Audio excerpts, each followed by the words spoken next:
Hey there, my name's David. On this episode, we'll be testing out the Bigfoot Bushcraft fire starter. This is good timing as Jim, the owner of Bigfoot Bushcraft, which is a small cottage company, and I like supporting these kind of companies, not the big corporation companies.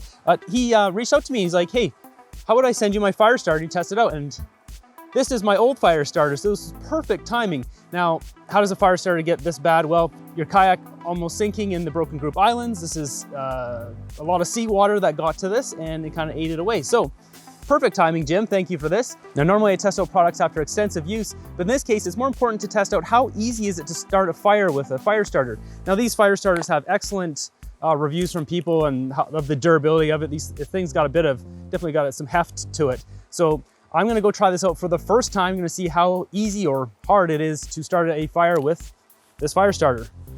I should note too, this isn't a paid video. Jim didn't pay me, just send me this. This is the starter kit, has this tin, which you can put 30 of these plugs in here. There's a whole metric ton of plugs in here,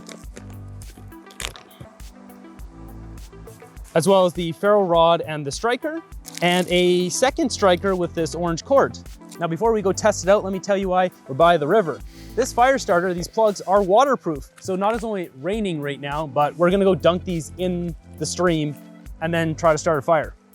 Let's go. All right, so we've got the tin. The tins can hold, I think, 30 plugs, that's what it says. And apparently all you do is take one, break it, twist it, rip it apart, fray the ends a bit, and then strike it. So that's what we're gonna do.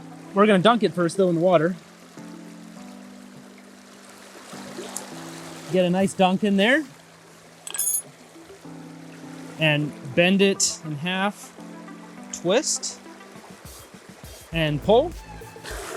There we go. Okay, and the ends are already kind of frayed, but we'll just fray them a bit. I think it says brush them against each other. Now let's put that there.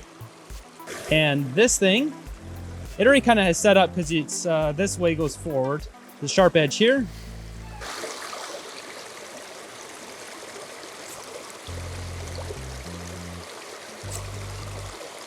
It already caught. I don't think I've used one of these in a long time, like a very long time. Wow. So it is just that easy. If someone like me doesn't use a ferro rod, hardly ever, can start a fire. Apparently this will burn, they say 5 minutes on the bag, but with the testing on their website and other people said 7 minutes or more. So we'll just let that sit there and burn. Wow, it's like, the flame's so high, I gotta zoom out.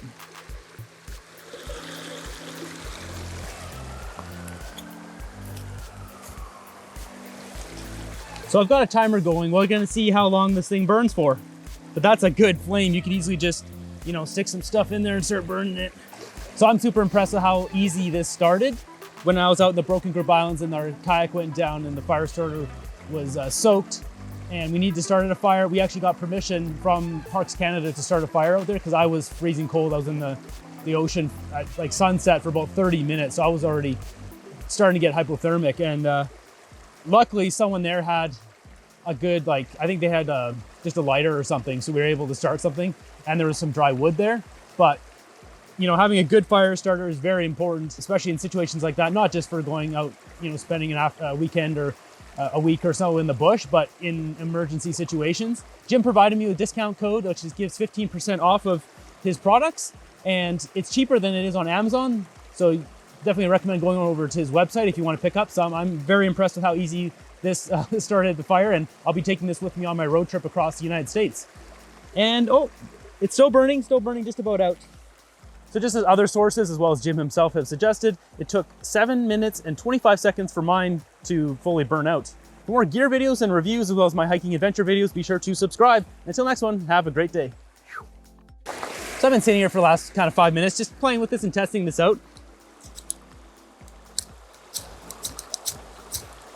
It's really easy to use this thing.